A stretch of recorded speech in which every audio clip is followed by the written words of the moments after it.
Abram suas Bíblias em Gênesis capítulo 41. Nós estamos em Neemias. Você deve falar, mas não ia ler Neemias todos? Todo. Era só o mês de novembro.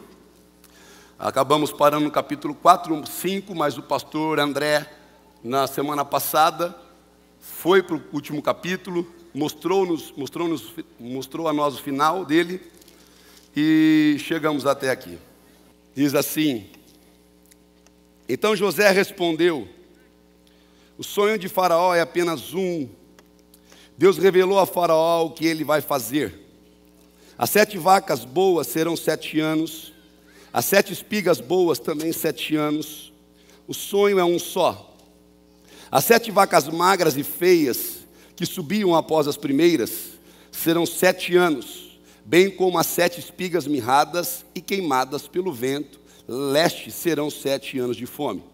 Esta é a palavra, como acabo de dizer a Faraó. Deus manifestou a Faraó o que ele vai fazer. Eis que vem 7 anos de grande abundância por toda a terra do Egito. Depois virão 7 anos de fome. Toda aquela abundância será esquecida na terra do Egito, e a fome consumirá a terra. E não será lembrada a abundância na terra, por causa da fome que seguirá, porque será gravíssima.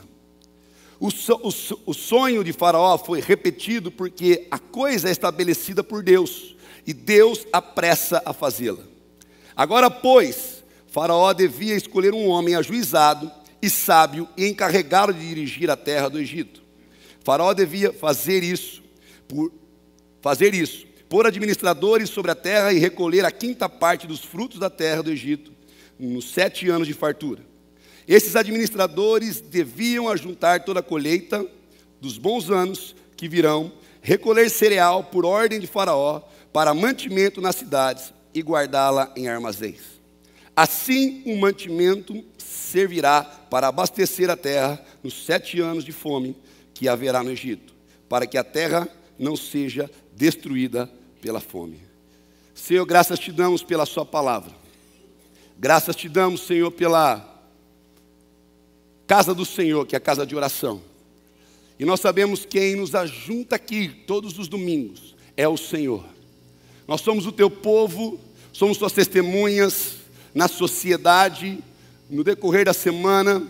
E o Senhor, nesses cultos maravilhosos, nos aproxima para que pessoas diferentes, de profissões diferentes, de vocações diferentes, características diferentes, personalidades diferentes, mas que pertencem ao mesmo Deus e pertencem a um só corpo, se reúna e adore ao Senhor, que é o cabeça da igreja. Então, Senhor, nessa noite, eu oro para que o Senhor fale ao coração de cada pessoa que entrou aqui, e daquelas que estão nos assistindo pela internet, pelas redes sociais. Que ninguém saia daqui faminto, saia daqui sedento, porque foram saciados pela sua palavra, porque serão saciados, ó Pai, serão alimentados pela sua palavra, e eles possam dizer: Deus, hoje eu saí alimentado, e eu preciso sair para alimentar outros. Pai, abençoe, abasteça a sua igreja nessa noite. É assim que eu oro em nome de Jesus. Amém e amém. Pode se assentar. Eu compartilhei esse texto, essa história com um grupo, e o Senhor colocou no meu coração para novamente voltar a esse texto e compartilhar com a igreja, ainda mais num dia de ceia. Eu sempre digo que parece que ceia é um dia de superstição do crente, porque durante os outros domingos alguns deixam de ir para algum aniversário, para algum lugar, para ficar descansando em casa, mas quando é ceia, não, eu preciso ir lá. Eu preciso ir lá na igreja, porque na igreja, se eu não tomar ceia, eu estou em pecado. É lógico que você deve vir todos os domingos e celebrar no dia da ceia, porque você faz isso em memória do Senhor, porque o sangue dele foi derramado na cruz do Calvário por nós, o sangue dele nos purifica de todo o pecado, o sangue dele nos lava de todo o pecado, o sangue dele nos dá um acesso livre à sua presença. Nós não precisamos mais de sacerdote, porque nós temos o sumo sacerdote, que é Cristo, e podemos entrar na sua presença, no Santo dos Santos, e poder buscá-lo, adorá-lo, porque a porta da sala do trono sempre estará aberta para aqueles que o buscam. Então eu gostaria hoje de compartilhar sobre esse texto, sobre a história de José, que muitos de vocês aqui conhecem. José do Egito. Talvez quando você era criança e você cresceu na igreja, você ouviu a história de José. José, você assistiu um desenho, ou sua mãe contou, as Bíblias ilustradas, tantas coisas da história de José que você viu que está gravado na sua memória. Ou você viu outros pastores, outros palestrantes usando da história de José para dar palestras sobre motivação, os pastores falando sobre, linkando José com Jesus, porque é sempre um link, porque Jesus é o centro da Bíblia, é a pessoa centro da Bíblia, tudo de Gênesis a Apocalipse foca em Jesus, para em Jesus, porque Ele é o centro. A Bíblia é algo que aponta para uma só pessoa, e essa pessoa é Cristo Jesus. Pregar a Bíblia sem Jesus é dar palestras motivacionais, é ensinar como um coach para as pessoas. Jesus é o centro, Ele sempre tem que estar presente nas ministrações, porque é Ele que liberta, é Ele que cura, é Ele que sara, é Ele que transforma a nossa vida. Não há salvação em nenhum outro nome a não ser o nome de Jesus. Ele é o nome sobre todo nome, e no nome de Jesus os demônios se submetem, no nome de Jesus as enfermidades são curadas, no nome de Jesus as pessoas são salvas, no nome de Jesus as pessoas, elas têm as suas vidas transformadas, é o nome de Jesus. E eu gostaria hoje de falar um pouco dessa história. José do Egito. José é um menino de 17 anos, tem o seu pai que caminha com ele. A Bíblia fala que ele era um dos preferidos do seu pai. E o seu pai, porque ele era filho da sua velhice, e o seu pai prepara uma túnica, dá para ele uma túnica talar, uma túnica diferenciada, uma túnica que deixava, que ele se destacava entre os outros irmãos, os outros 11 irmãos que ele tinha. E o seu pai não tinha essa atitude com os outros irmãos.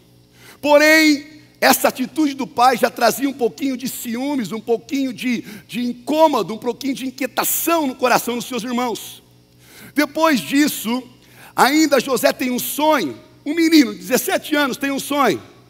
E nesse sonho, ele tem o primeiro sonho, onde ele diz que ele estava... Um sonho que ele pegava uns feixes, né, no capítulo 37, se você quiser me acompanhar... Diz que ele sonhou que estava amarrando feixes no campo, e eis que o feixe dele se levantou e ficou em pé, enquanto os feixes dos irmãos rodeavam e se inclinavam diante do dele. E os irmãos ficaram mais irados ainda, dizendo: quer dizer que você está nos falando que nós iremos nos inclinar, nos dobrar diante de você? Depois ele tem um outro sonho consecutivo. E nesse sonho, ele sonha que o sol, a lua, as 11 estrelas se inclinam diante dele. Aí o seu pai, ouvindo isso, repreende e diz: você está dizendo que eu, a sua mãe, aqui não era mãe biológica, porque já havia morrido, devia ser Lia, aqui. Então ele diz assim: eu e sua mãe, devia ser sua madrasta, né, que era Lia, e os seus irmãos iremos nos inclinaremos a você. E o repreendeu. Mas os irmãos, a palavra diz no versículo 11 do capítulo 37, que ficaram com inveja dele. Inveja, eu já disse uma definição de inveja aqui. Uma inveja no começo, ela responde dessa forma: eu não quero que ele tenha o que ele... Eu quero que ele tenha, eu desejo que ele tenha. Isso é o primeiro ponto da inveja. Quando você vai alimentando isso, a inveja começa a ficar mais profunda. O próximo desejo da pessoa é: eu não quero que ele tenha o que ele tem. Eu só não quero que ele tenha. Mas agora eu não quero que ele tenha o que ele tem, o que ele possuiu, o que ele adquiriu. Isso me incomoda vê-lo prosperar. Isso me incomoda ver as pessoas elogiando. Isso me incomoda ver essa pessoa, ela prosperando onde ela está atuando, onde ela põe a mão, as coisas dão certo. Isso me incomoda. Nós esquecemos às vezes que a Bíblia diz: alegrai-vos com os que se alegram e chorais com os que choram. E se o seu irmão está indo bem, querido, você tem que dar glória a Deus, porque Deus está abençoando a vida dele, e ele está prosseguindo, está avançando, e por meio das portas abertas, e por meio dos recursos que tem visto vindo em suas mãos, e por meio dos talentos e dons que Deus tem dado a ele, e por meio da prosperidade verdadeira que Deus tem dado a ele, ele tem levado o evangelho, ele tem sido luz, ele tem anunciado a verdade, e pessoas estão se convertendo e estão glorificando a Deus pela vida dele. Obrigado. E ele teve um sonho, e ele conta o sonho, e os irmãos ficam com inveja.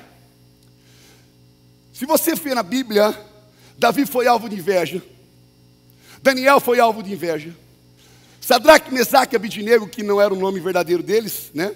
Está no capítulo 1 de Daniel, o nome verdadeiro deles, foram também alvos de inveja. Jesus foi alvo de inveja. Os seus discípulos foram alvos de inveja.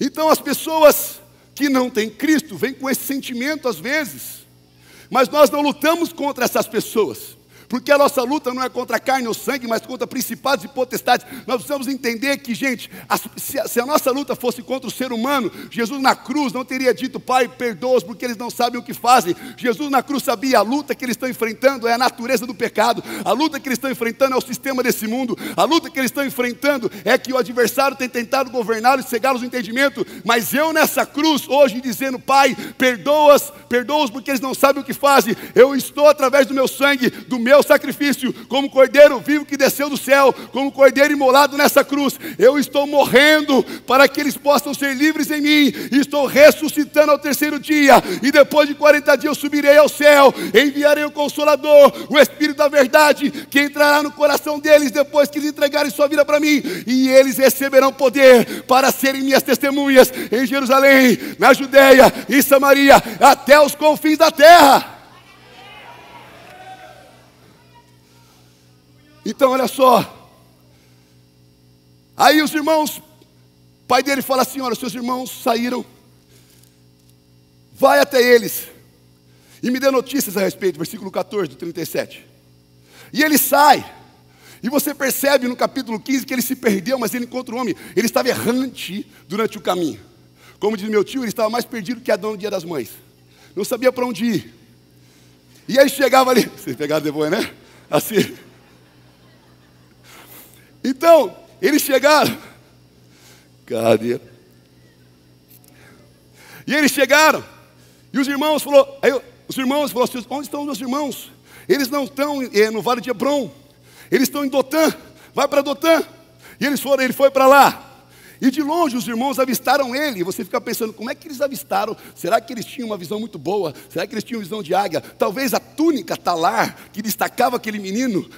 Por isso eles avistou de longe e disse: olha, nós precisamos o matar. Armaram um plano para matá-lo. E eles diziam: lá vem o sonhador, que diz que nós vamos se inclinar diante dele, que papai, que mamãe, e nós iremos se inclinar diante deles. Lá vem o sonhador, 17 anos, ele acha que ele é o quê? Deixa ele, vão pegar, vão matá-lo. Mas Rubem, um irmão que o amava, tentou livrá-los da mão dele e falou assim: não faça isso. Não tiremos a vida dele, não derrame sangue, jogue um rapaz na cisterna, versículo 22, que está no deserto, e não lhe façam mal.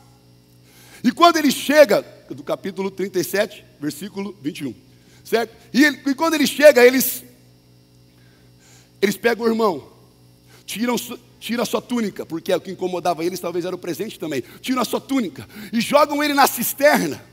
A cisterna era vazia, estava sem água. E olha só a insensibilidade de alguém que tem um coração invejoso, que tem um coração distante de Deus, que tem um coração pedrificado. Olha a insensibilidade. A Bíblia fala que eles pegam o menino, versículo 24, jogam na cisterna. A cisterna estava vazia e sem água, e depois sentaram para comer. Gente, presta atenção, eles pegaram, entra na cena, entra na história. Eles pegaram o menino, tiraram sua roupa, imagine segurando: o que vocês estão fazendo? Imagina José: o que vocês estão fazendo? O que vocês estão fazendo? Vocês estão malucos? E eles vão tirando a túnica de José, vai tirando as coisas do menino, e jogam o menino na cisterna, uma cisterna vazia e sem água, e sentam para comer, sentam para ter refeição.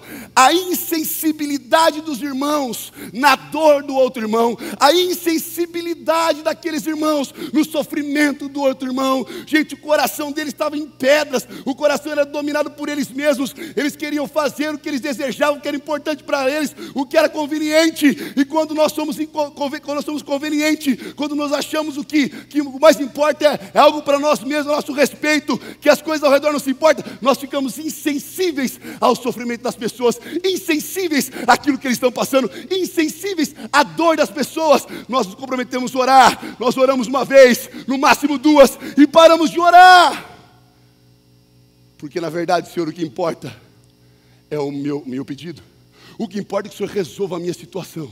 Mas eu quero levar você lá em Jó, quando Jó orava pelos seus amigos, Deus abençoava Jó. Sabe o que está dizendo? Quando Jó se despia dele mesmo, quando Jó não se importava com seus próprios problemas, quando Jó entendia que ele deveria amar a Deus e o próximo, Deus abençoava Jó. Queridos, quando você se sensibiliza, quando você se atenta à situação do próximo, à situação daquele que está passando dor, que sofreu uma perda, o casamento está difícil, mas o seu está bom e às vezes você não se importa. Querido, quando você se importa, paga o preço de oração, estende a mão, abraça, vai até o fim, dê o seu tempo, Deus abençoa a sua vida. Então, joga ele na cisterna. E a Bíblia fala que os ismaelitas estavam passando, uma caravana, descendentes de Ismael, filho de Agar, que vinha de Gileade. E eles compraram o menino, venderam o menino, e a caravana comprou o menino como escravo e o levou para o Egito. O menino não tinha feito nada de errado até agora. Apenas contou o seu sonho. Apenas alegre por compartilhar aquilo que Deus falou com ele, aquilo que Deus mostrou para ele, aquilo que Deus revelou para ele. Mas isso incomodou. E Rúben, quando chega, ele não estava presente, Rúben chega, e Rúben rasga a sua roupa em temor a Deus, e volta aos seus irmãos, e vai contra o que eles fizeram. E lá vai, e depois eles matam um bicho, pega a túnica de José, põe sangue do bicho, na maior cara de pau, lavada, chega para o pai e fala assim: olha, José morreu, essa é a túnica dele. Ai, o pai, gente, vou te falar uma coisa, viu, pai? Você acha que você sabe tudo do seu filho? Se ele quiser fazer, ele faz escondido. Filho não esconde nada de pai e mãe, esconde sim. E até engana, às vezes. Se o seu filho ainda não teve encontro com Jesus, né? Se ele teve, a gente tem que ensinar ele a temer a Deus. Já preguei sobre isso aqui um dia. Então assim, ele chega na cara de pau, e o pai chora, lamenta e fala: um animal selvagem devorou meu filho. E ele começa a chorar, e a Bíblia fala que por muitos dias os irmãos, com as outras pessoas, as famílias, consolavam o pai. Imagine os 11 na maior cara de pau, consolando: não, pai, não chora, dá um abraço no pai. Vai lá e abraça o pai, na maior hipocrisia, fingimento, sabe? E abraça as pessoas. Gente, eu quero dizer uma coisa, não há coisa que Deus abomina, há outras coisas que Ele abomina, como causar contenda entre os irmãos, diz a palavra de Deus, que é uma coisa que Ele abomina mesmo. Mas o que Ele abomina, gente, é a hipocrisia. Quando os fariseus chegam para ser batizados, Ele diz: hipócritas, raça de víboras. Ele diz para uns, depois fala para os hipócritas. João Batista diz: dê fruto de arrependimento, seus fingidos. E Jesus vai chamar esses homens de sepulcro caiado lá na frente. Por que Jesus chama de sepulcro caiado? Porque o sepulcro caiado é quando você vai no cemitério, você vê aquele sepulcro tudo lindo, maravilhoso, cheio de mármore, pedrinha, rosas, flores e tantas outras coisas, mas lá dentro está tudo podre, lá dentro está tudo acabado, está uma miséria. Jesus fala: vocês são sepulcro caiado, por fora são lindos, são religiosos, fazem orações maravilhosas, vocês pulam, vocês celebram, vocês dão esmola para que as pessoas vejam você. Capítulo 6 do Evangelho de Mateus narra essa história. Vocês ajudam para que as pessoas te vejam, para que as pessoas te aplaudam. Vocês não receberam recompensa com isso, mas dentro de vocês é como um sepulcro caiado. Vocês são podres, ele está dizendo, miseráveis, porque o que Deus disse a Davi permanece até hoje. O que é que Deus disse a Davi? O que é que Deus disse a Samuel sobre Davi? Olha, Samuel, presta bem atenção. Eu não vejo como o homem vê. Você está vendo a aparência, o físico, as habilidades, a vocação, os dons. Você está vendo a fala, você está vendo se ele tem um diploma A, B, C, D ou D. Mas eu não vejo isso. Eu não vejo como o homem vê. Eu não vejo o exterior. Eu vejo o coração. E quando o coração está disposto a me adorar, e quando o coração está disposto a me servir, e quando o coração está disposto a reconstruir o muro, e quando o coração está disposto a vencer gigantes, e quando o coração está disposto a renunciar a si mesmo, eu vou de encontro a ele. Eu separo ele, eu unjo ele, eu exalto ele, porque quando ele estiver lá em cima, as pessoas não verão mais ele, verão a mim, e eu serei glorificado nessa terra, para a glória do meu nome.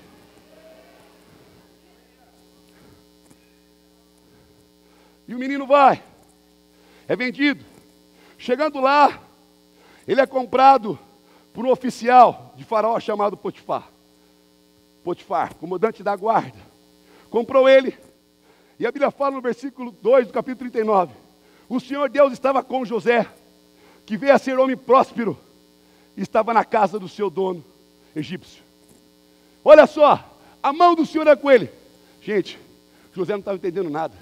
Eu imagino a cabeça do menino, pensando assim: o que eu fiz para estar aqui? Me venderam, eu vim como escravo agora, me colocaram numa caravana, me colocaram em cima de uns carros e me levaram embora. Eu estava com meu pai, saudade do meu pai, saudade da minha casa, saudade da minha refeição, saudade dos meus irmãos, até esse tem que... Por que eles fizeram isso comigo? Imagina agora ele chegando na casa de Potifar. Quem é esse homem? Comandante, o que é essa nação? O que é esse lugar? Quem são essas pessoas? Eu não sei quem são eles. Ele é transferido de uma forma injusta para esse lugar. E ele chega ali, mas como Deus estava com ele, Deus dá graça aos olhos de Potifar. E Potifar pega esse menino e confia agora nas mãos dele tudo aquilo. A Bíblia fala que assim José achou o favor diante dos seus olhos, dos olhos do seu dono, e o servia. E ele pôs José por mordomo da sua casa e lhe passou às mãos tudo que tinha. E aí Deus dá graça aos olhos desse homem. Deus inclina o coração desse homem, porque Deus era com ele, porque Deus abençoava ele, porque Deus tinha dado um sonho a ele, porque Deus o queria usá-lo, porque Deus tinha um propósito lá na frente, queridos. Às vezes a situação que você está passando hoje é Deus preparando você para o futuro que está vindo. Às vezes a tempestade que você tem vivido é Deus forjando o seu caráter, a sua vida para você chegar onde Deus quer que você chegue e Ele seja exaltado, e veremos isso no final. E Potifar põe ele, mas presta atenção, a Bíblia fala que a bênção do Senhor estava sobre tudo que tinha, tanto em casa como no campo. Gente, e a Bíblia fala que Potifar confiou tudo que tinha nas mãos de José, de maneira que não se preocupava com nada, a não ser com o pão que comia. Você que é empresário, você que é dono de uma empresa, você que trabalha com negócio, imagine você ter uma pessoa assim, de confiança. Eu vou comer, vou viajar, vou sair com a minha família, e esse moço aqui vai ser fiel em tudo. Ele é fiel, ele é honesto, ele é fidedigno, ele é uma pessoa que me honra, ele é um cara que tem caráter. Mas só que tem um problema: o diabo não sossega no meio do caminho. As coisas iam bem, estava agora José andando, e a mulher de Potifar, todos os dias tentava seduzir esse menino. Um menino jovem, a Bíblia fala que era bonito, que ele era formoso, e ele passava, e ela tentava seduzi-lo para deitar-se com ele. E ele dizia: não, eu não deitarei com você, porque eu não farei isso com o meu Senhor, e nem com o meu Deus. Eu não quero. Então ele saía dela. Até que um dia, sei lá se era um dia que não tinha ninguém, ou se ela armou aquela situação. O que acontece? José está passando, o palácio está vazio, ele vai cumprir as suas obrigações do dia a dia, e ela arma uma cilada, vou usar cilada, uma cilada, arapuca, né, ia falar, arapuca para ele. Aí chega lá, ela está prontinha, atrás do pilar, lá vem José, coração batendo, é hoje, não tem mais ninguém, há tanto tempo eu estou pensando, José está vindo, José, estou desejando você o tempo todo. Gente, essa obra maligna, vou usar como os espírito pombagíria, ele não para, né? Ele não para, ele vai atrás, vai em cima da pessoa o tempo todo, e ela fica ali esperando, fala: agora eu vou tentar, e ela vai armando ciladas, e ele fugindo, porque ele fugir da aparência do mal. A Bíblia fala para você não fugir do mal, é da aparência do mal. Aparenta ser mal, meu irmão, sai do outro lado, o mal está lá, vai para lá, o mal está à direita, vai para a esquerda, está à esquerda, vai para a direita, está no meio, vai para trás, está lá atrás, vai para frente, fuja da aparência do mal. Mas você quer enfrentar porque você é espiritual. Eu só quero te lembrar de uma coisa, eu disse aqui no culto de terça e no culto de sábado para os jovens. A minha forma que eu prego aqui, eu prego para os jovens, já sabem disso. Mas eu pego mais pesado ainda. Não sei, você fala assim: vocês me amam muito. Eu falei: por quê? Assim, e assim eu falei para ele o seguinte: Sansão, quem foi Sansão? O homem mais forte. Quem foi Salomão? O homem mais sábio. Quem foi Davi? O homem segundo o coração de Deus. Sabe o que eu estou dizendo para você? Que o mais forte, que o mais sábio, que o mais íntimo caíram com o sexo oposto. Quem não caiu foi um jovem que não era casado, que não tinha várias mulheres como eles tinham, que não era obcecado como eles eram. E esse jovem foge da aparência do mal. Olha, se eu permanecer na tentação dessa mulher, eu vou cair, então eu vou fugir da aparência, porque eu quero agradar meu Deus, eu quero ser fiel ao meu Senhor, eu quero continuar. Eu já fui injustiçado, meus irmãos me deixaram. Ele podia pensar: eu estou longe da minha família, eu estou longe dos meus irmãos, eu fui injustiçado. Deus, por que o Senhor permitiu essa situação? Por que eu estou passando por isso? Então eu vou largar tudo. Não, ele falou assim, não, Senhor, mesmo eu não entendendo, mesmo eu não compreendo, mesmo parecendo que está injusto, eu vou continuar sendo fiel a Ti, porque eu tenho certeza que Tu tens um plano para a minha vida, e eu sei que os Seus planos jamais serão frustrados. E olha o que acontece. Ele está ali, e ela tenta contratar no pilar. Já está lá, Potifar, mulher de Potifar. Está ali, esperando. José, que agarra o José. Loucuras de amor por ele. Pega ele, fala, José, deita comigo, José. Venha ter intimidade comigo. E José tira a sua túnica. Ele tira a sua túnica, a túnica cai. E a túnica fica com ele. Ó, dá para um homem para não falar que vai você interpretar mal. Estou aqui. Que vai pegar, que ficou na mão de Potifar, de uma mulher, você vai interpretar mal. Entendeu? Aí, eu peguei, ele deixou a túnica e saiu correndo. E a mulher viu, falou, agora estou perdido. Ele saiu correndo, deu um grito. Os guardas chegaram, o que aconteceu? Esse hebreu que veio de lá, eu não sei por que meu marido trouxe ele aqui, numa linguagem nossa. Ele tentou me seduzir, tentou me agarrar. E ela segurou a túnica até o seu esposo chegar para tentar enganá-lo. E quando ele chega, ela conta para ele. E ele fica irado e manda prender José. Eu fico pensando, se a lei permitia que pessoas que cometessem isso com a esposa dele pudessem mandar matar, matar, ele podia falar, mate. Por que ele não mandou? Porque ele conhecia a mulher que ele tinha. Conhecia muito bem a mulher que ele tinha. Ele falou, prende ele, porque José eu conheço. Porque José eu sei que Deus está com ele. Eu sei a fidelidade dele. Eu sei como ele anda. Mas prenda ele. E prendeu José. José foi para lá. Gente, presta atenção. 17 anos. Vendido pelos irmãos. Tinha um pai mais idoso. Que o pai é fruto da sua velhice. O pai o amava. Fez uma túnica. Seus irmãos tiveram com ciúmes. Depois inveja. Por causa de um sonho. Depois levaram ele para... Depois venderam o seu irmão. Armaram uma arapuca, armaram uma cilada, uma conspiração. Venderam o seu irmão, só não mataram porque Deus usou Rubem para intervir. E aí leva agora ele. Foi para o vendido, colocado numa cisterna. Gritou, chorou, sofreu. E as pessoas saíram, e as pessoas deixaram ele para lá. E o que acontece? Agora ele é preso. Quando tudo parecia que ia se alinhar... Falou, agora Deus está me abençoando aqui. Que maravilha, vai dar tudo certo. Agora não vai ter problema. Ele é preso. Ele é enviado preso por injustiça de novo. Mas a Bíblia diz que ele foi enviado, foi preso. Mas no versículo 21 do capítulo 39 diz, o Senhor, porém, estava com José, na prisão, hein? Foi bondoso com ele, fez com que encontrasse favor aos olhos do carcereiro. E o versículo 23 diz, o carcereiro não se preocupava com nada do que tinha sido entregue nas mãos de José, porque o Senhor estava com ele e tudo que ele fazia, o Senhor prosperava. Aonde ele ia, o Senhor agia com bondade.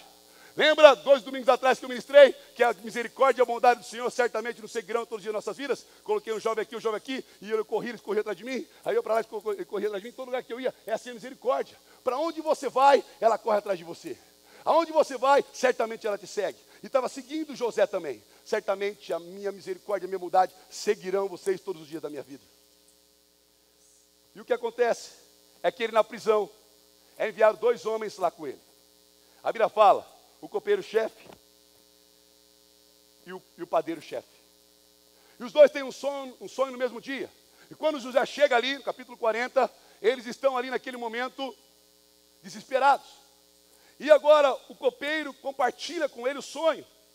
Que ele teve um sonho com uma videira, que havia 3 ramos e assim por diante. E José dá a revelação para ele, dizendo que depois de 3 dias, Faraó o chamaria, ele seria reintegrado ao posto dele. Visto o padeiro-chefe que o sonho, a revelação era boa, ele vai, pega também e pede para ele, qual que é o meu sonho? Qual que é o meu chefe que deu um sonho, revelação para ele? Fala o meu. Ele fala o seu, após 3 dias, você vai ser chamado por Faraó e ele vai mandar matar você. E o que acontece? E ele diz para o copeiro, quando você sair daqui, não esquece de mim não. Não esquece de mim não. Não esquece que eu fui bondoso contigo. Não esquece que eu te ajudei. Fala para Faraó a meu respeito. Só que quando, passaram 2 anos, antes disso, Faraó chama eles, reintegra o copeiro e manda matar o padeiro. Os sonhos concretiza, a revelação se concretiza. E passaram 2 anos, o copeiro esqueceu dele, hein? 2 anos, é assim mesmo que acontece. A gente às vezes é abençoado, está pedindo ajuda, o cara que ajudou a gente vai embora, esquece de ser grato. Nós precisamos ter um coração grato e lembrar das pessoas que nos ajudaram em momentos difíceis. Lembrar das pessoas que nos ajudaram, deu a mão para a gente quando a gente estava ali, passando no vale da sombra da morte, e Deus usou ele para dizer assim, ó, por intermédio dele, eu sou bom pastor, estou tirando daqui, estou contigo nesse momento. Às vezes você não percebe, esqueceu, você está bem espiritualmente, seu casamento restaurado, a sua família restaurada, seus filhos voltaram para Jesus. Às vezes você está prosperando no sentido literal, correto da palavra, prosperando, Deus está abençoando você, só que você esqueceu lá de trás, esqueceu todo mundo. Na verdade se tornou um orgulhoso, soberbo às vezes. Porque às vezes você só pensa em si mesmo. A Bíblia fala que nos últimos dias, o apóstolo Paulo está escrevendo a Timóteo, nos últimos dias, as pessoas fariam mestres para si mesmos. Elas buscariam pessoas que falassem aquilo que elas querem ouvir, pessoas que pregassem aquilo que alimentasse o seu ego, pessoas que motivassem elas a caminhar por uma maratona que ela vai morrer no caminho, porque não adianta você motivar, você tem que pregar a verdade para ver confronto, transformação, arrependimento, confissão de pecado, que você abandone e alcance misericórdia. É isso que nós precisamos. Mas José estava no processo. E o que acontece? Depois de 2 anos, o faraó tem um sonho. O sonho que lemos aqui, no texto que lemos. E nesse sonho, ele revela. E o copeiro fala, ó, tem um moço que estava comigo na prisão, que revelou a mim e ao padeiro, e aconteceu exatamente aquilo que ele disse. Ele falou, manda chamá-lo, porque eu chamei os sábios, chamei os magos, e eles não conseguiram me falar, os adivinhos. Então manda chamar José, fala, José, se apronta, faz a sua barba, põe uma roupa nova, porque agora o faraó está te chamando, ele vai até lá. Quando ele chega lá, o faraó fala, eu fiquei sabendo que você tem a revelação. Eu falei, não. O meu Deus tem a revelação. Ele não esqueceu do Senhor nesse tempo, o meu Deus tem a revelação. E ele revela o sonho para Faraó que nós lemos. Esse sonho é revelado dizendo que haveria 7 anos de abundância, mas 7 anos de fome também. Que ele devia se preparar, e que ele deveria colocar alguém no lugar que ajudasse ele a governar. Olha, esse é o seu sonho, essa é a sua revelação. O Senhor está dizendo a mim. Gente, se nós buscarmos o Senhor, Ele contará para nós. A Bíblia fala em Amós capítulo 3, versículo 7, que Deus não fará coisa alguma se antes revelar os seus segredos aos seus servos, os profetas. Sabe o que isso significa? Que Deus está querendo se revelar a nós por meio da sua palavra. Deus está querendo mostrar para a gente a direção para ir. Nós vivemos uma geração que se alimenta só no domingo, em 2 horas de culto, ou com uns devocionaizinhos no meio da semana, de 5 minutos ou 10 minutos. Não pense você que com 10 minutos de busca a Deus, você vai vencer as 24 horas que o diabo tenta você. Ou você tem uma vida disciplinada com o Senhor na palavra, disciplinada com o Senhor na oração, disciplinada com o Senhor na consagração, ou você, agora, ou em breve, você vai se decepcionar e vai tropeçar. Porque o que nos mantém de pé, é o que Jesus disse no Sermão do Monte. Quando nós escutamos e praticamos a sua palavra, nós vencemos as tempestades da vida, porque estamos edificados sobre a rocha. E só tem uma forma de jovens, pais, todos aqui estarem edificados sobre a rocha, é escutando e praticando a palavra, tendo uma vida de oração, porque o apóstolo Paulo vai dizer, em 1 Tessalonicenses, aos Tessalonicenses, orai sem cessar, ore sem cessar. Ora, se não é você chegar no seu quarto, se ajoelhar lá e ficar 24 horas sem fazer nada, esperando as coisas virem. Não! Nós já ouvimos sobre Neemias, ele orou e agiu. Ele orou e foi de encontro àquilo que Deus falou com ele. É que você tem uma vida íntegra, uma vida de oração. Daniel orava 3 vezes ao dia, não era de café da manhã, almoço e janta. Senhor abençoe esse alimento em nome de Jesus, amém. E outras vezes nem isso você faz, já come tudo, depois você lembra. É verdade. E olha o que acontece, e a gente acha que com essas gotinhas que nós recebemos, nós venceremos as tentações, nós suportaremos as provações, nós suportaremos tribulações, nós iremos, nos dias difíceis, permanecer de pé. Não vamos, porque precisamos estar Intimidade com Deus. José tinha intimidade com Deus. José revela o sonho a ele. E eu quero dizer para você alguns pontos das pessoas que Deus quer usar para poder fazer a diferença.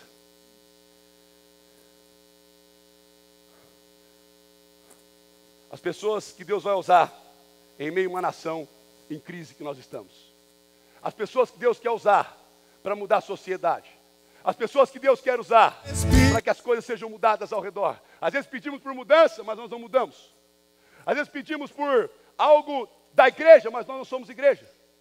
Nós pedimos alguma coisa dos pastores, mas nós não cooperamos com o ministério deles, porque você deve cooperar com o ministério dos pastores, não jogar tudo para os pastores.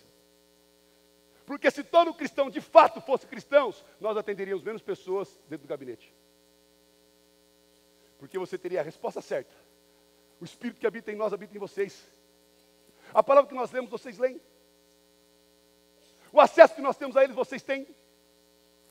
Nós somos escolhidos no meio de vocês, pela graça de Deus, para expor a palavra de Deus e preparar o rebanho para morar no céu. Mas a função da igreja toda é cuidar uns dos outros, é suportar uns aos outros, é amar uns aos outros, é ajudar uns aos outros, é alegrar uns com os outros, chorar uns com os outros.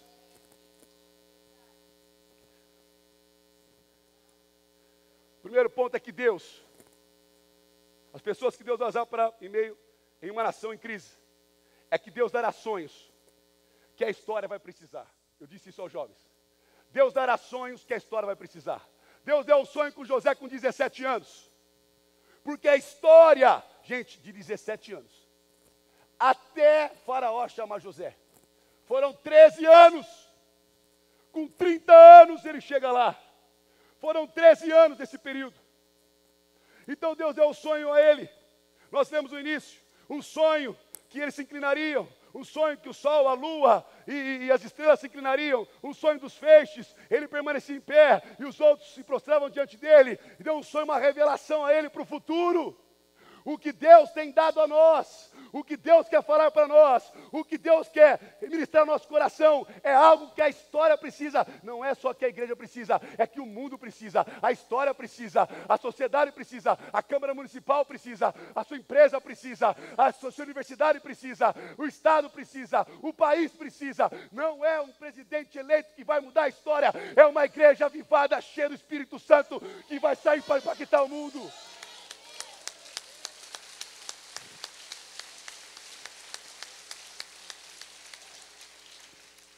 José, Deus dará sonhos a nós, que vai mudar a história. Às vezes paramos de sonhar, paramos esquecemos que Deus falou para nós, porque na caminhada está difícil. Aí eu entro no segundo ponto, que você precisa, Deus dará sonhos a nós, que a história precisa. Mas nesse período nós precisamos respeitar os processos da vida. 17 anos. Vendido injustamente, enviado à casa de Faraó, atacado por uma mulher endemoniada contra a vida dele, e ele é injustiçado e joga dentro da prisão. Depois disso pede para o cara lembrar dele, e o cara esquece dele. São 13 anos de espera. Eu e você precisamos respeitar o processo da vida. Você está passando pelo que você está passando às vezes, é porque é o processo de Deus na sua vida. Você não está preparado para aquilo que Deus quer fazer. Antes de Deus dar algo que você busca nesse ambiente natural, nessa horizontal, Deus quer preparar o seu coração para morar em Canaã, para morar em Jerusalém, para morar no céu com Ele. O interesse de Deus não é só te abençoar nessa terra, o interesse de Deus é te preparar, é que você o conheça, como Oséias disse no capítulo 6, conhecer o Senhor e prosseguir em conhecer, é que você o conheça, é que você prossiga, é que você persista, é que você continue, para que um dia você possa chegar no céu, juntamente com todos os povos, raças, línguas, nações, e glorificar ao Senhor, como podemos ver em Apocalipse.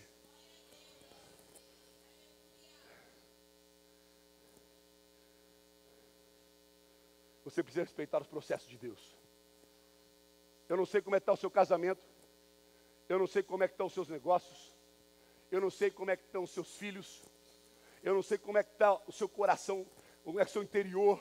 Eu não sei como é que está. Eu não sei, mas respeite o processo de Deus.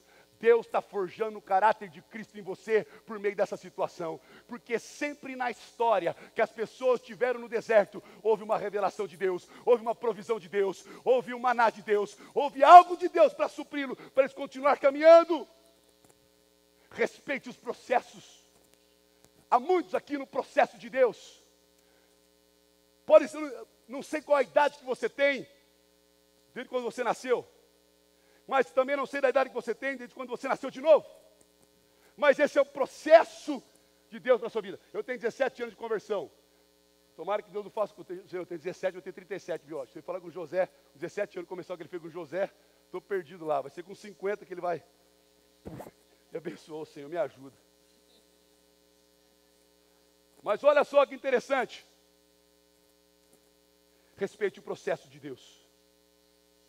É necessário perseverar, porque aqueles que perseveraram até o fim será salvo. Você lembra o que a palavra diz em Atos do capítulo 2, verso 42, quando vai falar sobre a igreja primitiva, diz que eles perseveravam, eles eram constantes no partir do pão, na doutrina dos apóstolos, nas orações, na comunhão, eles eram perseverantes nisso. Precisamos ser perseverantes nesses dias. A luta vem, o sistema do mundo vem, o ataque vem, as trevas vêm, as lutas vêm, as adversidades da vida vêm, as perdas vêm, mas lembre-se de uma coisa: se nós olharmos para o autor e consumador da nossa fé, Cristo Jesus, Ele nos suportará, porque Ele disse: olha, eu quero dizer algo a você, nesse mundo tereis aflições, mas tem de bom ânimo, porque eu, seu Senhor, venci o mundo. Olha que interessante, você vai ter vontade de jogar toalha, querido. Quem que nunca teve? Perguntaram assim: pastor, você já teve vontade de largar? 30 vezes. Mas há uma diferença de quem vira pastor e quem é chamado para ser pastor. Porque quem vira pastor, se realmente exerce o ministério, ele desvira. Mas quem é chamado para ser pastor, independente das circunstâncias, como nosso pastor Aguiar, 53 anos de ministério, ele permanece em meio a dificuldades. Eu disse esses dias a respeito de algumas pessoas que eu vejo, você que gosta de ficar pulando para lá e para cá com um monte de pastor que você não conhece, dando ouvido para quem você não conhece, começa a andar com quem você conhece, começa a dar ouvido para quem você conhece, porque um homem sem credibilidade não tem mensagem. Primeiro ele vive para depois ele falar. Primeiro ele se consagra para depois ele falar. Eu sempre falo para os jovens: eu sou aqui em cima, que eu sou em casa. Está tudo aqui, um monte de minha liderança aqui comigo, sabe como é que é. Pastor Edgar também, ele é o que ele é aqui, ele é embaixo com a gente. Todos os pastores aqui são transparentes. Mas eu disse a respeito de uns líderes que eu conheço: se o seu ministério é fácil, é porque você é um líder medíocre. Porque o evangelho, o chamado, nunca foi fácil. Tem as suas lutas, sem circunstâncias, mas a gente permanece. A gente paga o preço, a gente chora, a gente ora, a gente se levanta. Nós temos problemas pessoais, temos nossa família, temos nossos filhos, temos a igreja, temos o ministério, temos tudo. Mas quem nos sustenta é o Senhor. Assim como o apóstolo Paulo diz: a tua graça me basta, e o seu poder se manifesta na minha fraqueza. Ah, Senhor, quando eu estou fraco, é aí que eu sou forte, porque o Senhor está comigo. Respeite o processo. Outra coisa que José fez: confie que Deus está dentro das circunstâncias de injustiça na sua vida. Você pode estar passando por situações injustas, porque esse mundo é injusto. Esse mundo, às vezes, a gente colhe o que a gente não plantou. Algumas coisas acontecem, pessoas inventam mentiras, enganos, tramam, conspiram contra nós. Porque o sistema desse mundo, diz a Bíblia, jaz no maligno. O mundo jaz no maligno, está na palavra. Jesus vai orar na oração sacerdotal, no capítulo 17 de João, ele vai dizer assim: Pai, eu não peço que os tire do mundo, mas livre-os do mal. Nós devemos orar como a palavra nos exorta a orar. Ela nos ensina a orar: Senhor, livra-nos dos homens maus e cruéis, livra da mulher adúltera, livra-nos desse mundo perverso, que nós possamos ser luz em meio às trevas, para que quando nós chegarmos, as trevas venham se dissipar, porque as trevas jamais prevalecerá contra a luz, mas a luz resplandecerá sobre as trevas, diz a palavra do Senhor. Confie que Deus está dentro das circunstâncias de injustiça. Ele está olhando para você. Não tente se vingar. A vingança vem do Senhor. Ele retribuirá. A sua função é orar. a sua função é perdoar, a sua função não é ter ressentimento, a sua função é agir como cristão. E como é que seremos conhecidos como seus discípulos? Jesus vai dizer em João capítulo 13, versículo 35 ou 36, se me fala a memória, mas o versículo vai estar certo. Mas assim, a memória está dizendo o quê? Ó Senhor, como conhecerão, vocês serão reconhecidos como meus discípulos, se amarmos uns aos outros. Só vão conhecer a gente como discípulos de Cristo se nós amarmos uns aos outros. E amor requer renúncia. E amor requer você negar a si mesmo. Amor requer você abrir mão dos seus direitos, entender que Deus tem a justiça e dele pertence a vingança. E não pense que Deus às vezes vai vingar como a gente quer vingar. Porque o Senhor viveu nesse mundo sem pecado. E até quando ele podia vingar, ele disse: Pai, perdoa-os porque eles não sabem o que fazem. Depois lá em Atos capítulo 7, você vai ver um homem chamado Estevão com a mesma situação, lançado em um lugar, um monte de gente com pedra na mão, e jogava ele tipo um buraco assim, de longe. Eles tacavam pedra daqui, gente, não era pedra aqui, era pedra daqui.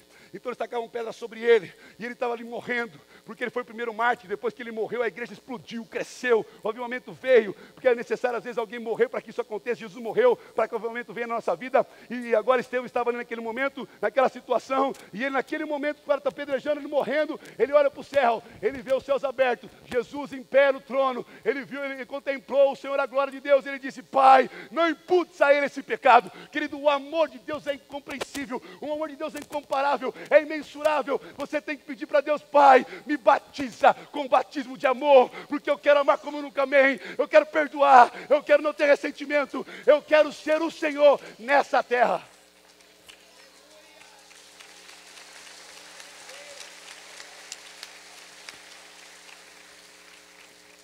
Eu já estou terminando, por favor. Eu sei que eu passei do tempo. Se você precisa pegar o ônibus, não se sinta pressionado pelo que eu falei no início.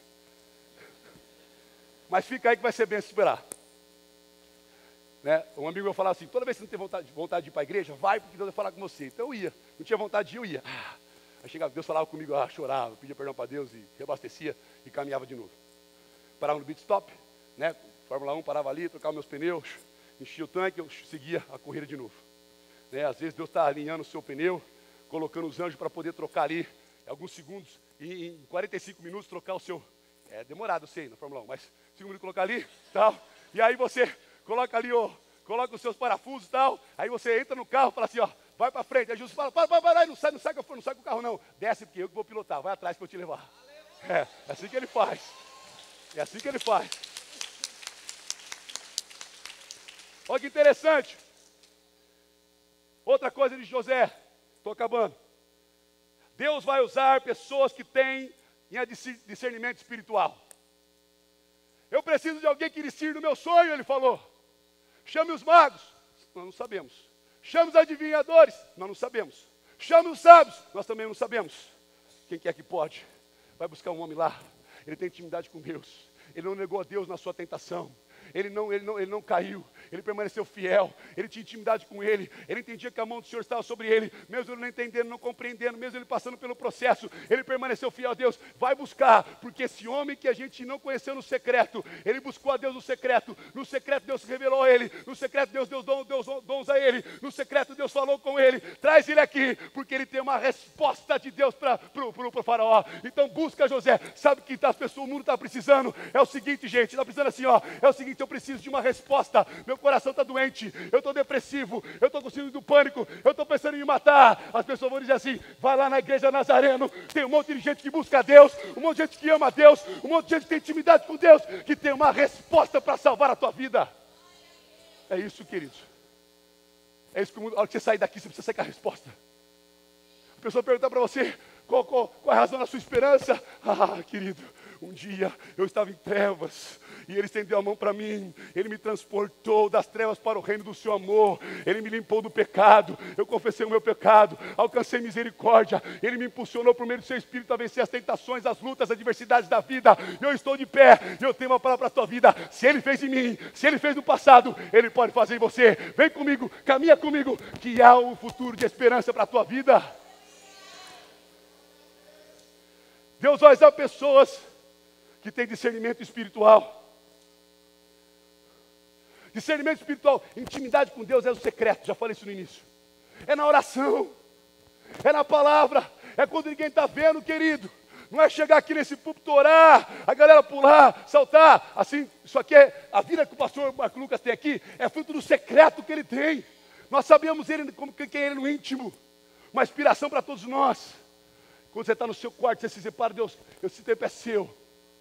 Eu tinha um cara que me discipulou, o jogador Ronald, ele é pastor nos Estados Unidos hoje. Ele tinha 31 anos, eu tinha 21. Converti com 20 anos, ele tinha 21. E aí o Ronald, ele tinha na cabeça dele que ele buscava o reino de Deus em primeiro lugar e a sua justiça. Em primeiro lugar era tudo. De manhã, quando eu acordava, a gente morava no mesmo quarto, no clube, eu falava, e aí, amado? Não respondia nada para mim. Eu falei, Pai Senhor amado, nada. Acordado. Aí ele ia para o banheiro, escovava o dente, orava, lia a palavra. Você falou comigo? Eu falei, você vai responder só agora? Eu falei, não, primeiro eu falo com meu Deus, primeiro eu busco meu Deus, depois eu falo com você. Aí um dia um diretor entrou no clube, o diretor entrou no quarto, querendo que ele assinasse um papel, ele viu que ele entrou, não tinha feito isso ainda, ele cobriu a cabeça, e o cara falou assim, Ronald, ele, Ronald, quer assinar o papel? Aí eu já sabia, falei, ó, eu assino agora o meu, depois ele vai assinar o seu. Aí então beleza. Aí ele saiu, voltou e falou, obrigado, amado. Então você, ó, olha como é que era a atividade dele. Cada um com suas coisas, né? Assim. Mas, para você ver como buscar o reino. Então, intimidade, discernimento espiritual. Deus vai usar pessoas que têm discernimento espiritual. O que está acontecendo no âmbito, gente? A palavra nos dá base para tudo. Nós temos resposta para tudo. Aonde saem as ideias, onde sai. Eu lembro de John Maxwell, estava num curso de liderança na Europa com ele esse ano, e perguntaram para ele, como é que você criou todas essas palestras de liderança? Ele falou assim, tudo da Bíblia, mesmo que eu leia, você lê, Deus pode dar para você.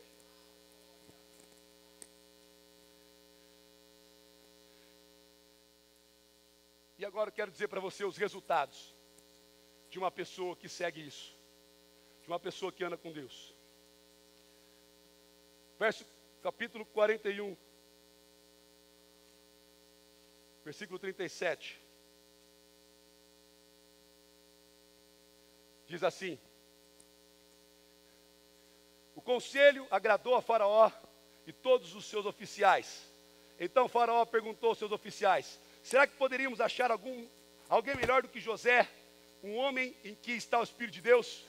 Quem tem sonhos de Deus? Quem respeita o processo? Quem entende que Deus está com ele no meio da injustiça? Quem tem discernimento espiritual? Quem se prepara para dias de bonanças, para dias de adversidades? O resultado é esse. O tipo de pessoa que respeita isso será respeitada como uma pessoa cheia do Espírito Santo. As pessoas olharão e falarão assim, olha, eu não sei o que é, mas eu sei como você caminha, como você anda em meio às dificuldades, como você vive nas tentações, como você resplandece, como você fala, como você age, como você pensa, como você caminha, como você reage. Só pode ter uma coisa, o Espírito de Deus sobre você. Não é a melhor coisa quando as pessoas falam para a gente, você é diferente, né? E, gente, nos dias de hoje, quem é diferente não precisa fazer esforço para ser notado. Só de ser diferente. José foi reconhecido como cheio do Espírito Santo. Tem que ser você, José. Você é o cara que vai assumir esse cargo. Você é o cara que vai escolher os administradores. Você que vai mudar a situação, a circunstância, José. É você o homem. Segunda coisa, é que se nós agirmos assim, seremos pessoas resolvidas, sem ressentimento. As críticas, as circunstâncias, os medos, as perseguições, não tomará conta da gente, a gente vai ser resolvido, porque falaremos com o apóstolo Paulo, eu sei quem tenho crido. Com o apóstolo Paulo, sei que Deus, vamos dizer com o apóstolo Paulo, não sou o que viu mais, mas Cristo vive em mim. Vamos falar com o apóstolo Paulo, vamos dizer, olha, eu sei viver contente em toda e qualquer circunstância. Já aprendi a passar fome, já aprendi a viver alimentado, já aprendi a passar frio, já aprendi a viver em momentos que eu estava coberto, já aprendi a passar por circunstâncias diversas e circunstâncias boas. Como eu aprendi tudo isso, eu posso dizer, Filipenses capítulo 4, versículo 13, tudo posso naquele que me fortalece. Ele era uma pessoa resolvida, as críticas não faziam pará-lo, as circunstâncias não paralisavam, as circunstâncias, os medos, as afrontas, as perseguições, fazia prossegui-lo, porque ele sabia que ele servia.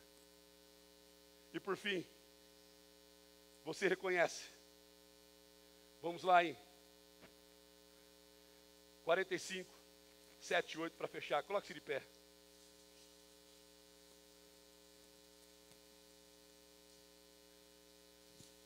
Diz assim o verso 7. Deus me enviou adiante de vocês, José, hein? Depois de se revelar aos seus irmãos, para que fosse conservado para vocês um remanescente na terra, e para que a vida de vocês fosse salva por meio de um grande livramento.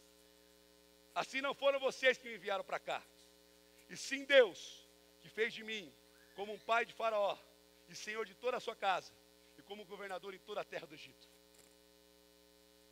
Você vai reconhecer que tudo isso foi fruto da graça de Deus e para a glória de Deus. Não foi por você. Não foi por você. Foi por Deus. E o Senhor, eu tenho certeza que Deus falou ao seu coração nessa noite. Eu não costumo passar dos horários, você sabe. Mas o Senhor foi conduzindo. O Senhor falou contigo nesse momento. O Senhor falou contigo nessa hora. Talvez Deus deu sonhos a você para mudar a história. Ele trouxe a sua memória de novo. Talvez você está no processo de uma situação e você não entendeu isso, não respeitou isso. Ontem eu preguei aos jovens quando Jesus diz: vamos passar para outro lado em Gadara, porque lá tinha um gadareno. Jesus sabia, mas quando eles pegaram o barco, a tempestade veio, o vento veio contra, o barco balançou, se encheu. Jesus estava dormindo e falou: acorda, Senhor, ajuda a gente. Jesus repreende eles, dizendo que eles vão de pouca fé, porque ele disse: nós vamos passar do outro lado. E quando chegarmos do outro lado, você saberá que há um propósito maior de libertar um gadareno.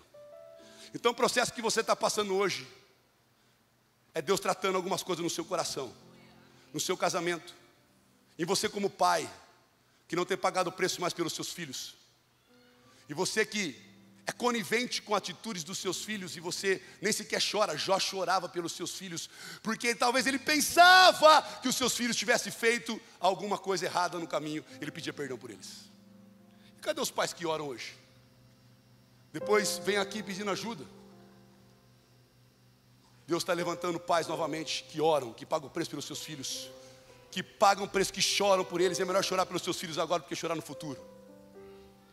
Deus está falando para pessoas que desistiram, está desistindo de casamento, que você restaurar seu casamento. É o processo de Deus na sua vida. Deus está forjando o seu caráter. Deus está forjando a sua história.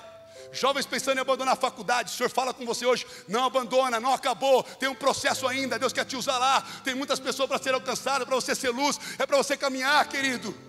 Pessoas tentando desistir de ministérios, não desista. Deus te plantou, floresça onde você plantou. É difícil crescer dói, crescer às vezes deixa você inconfortável. Mas querido, quero dizer para você: até o dia que você não negar a si mesmo, até o dia que você não tomar a sua cruz, você não vai estar apto a seguir Jesus verdadeiramente. Esse é o Evangelho. Esse é o Evangelho. Não é o evangelho que você pula, grita, roda, vai para um lado para o outro, fica ouvindo profecia para todo lado e é perdido. Não, a profecia foi pregada, essa palavra. Deus tem os seus profetas ainda, mas ainda são raros, viu? Porque muitos aí só tiram proveito de tantos. Então, queridos, Deus não quer que você viva mais nisso. Deus quer restaurar muitas coisas. Respeite o processo. Deus está com você em minha justiça. Ah, pastor, fui justiçado o ano inteiro. Eu colhi fruto. Fica tranquilo que Deus está olhando para você. Deus está cuidando de você. Os olhos do Senhor estão em todos os lugares. Ainda que a palavra chegue à sua boca, Ele já conhece. Ele conhece quando você deita, quando você se levanta. Ele te chega por detrás, por diante. E sobre você Ele impõe as suas mãos. E Ele sopra sobre o seu ouvido. Continua me servindo, continua me amando. Você foi colocado numa cisterna, eu estou aqui. Você foi vendido com os ismaelitas, eu estou aqui. Você está na casa de Potifar, eu estou aqui. Você agora está na prisão, eu estou aqui. Você está no palácio, eu estou aqui. Eu estarei contigo todos os dias, até a consumação do século. O Senhor falou contigo, querido.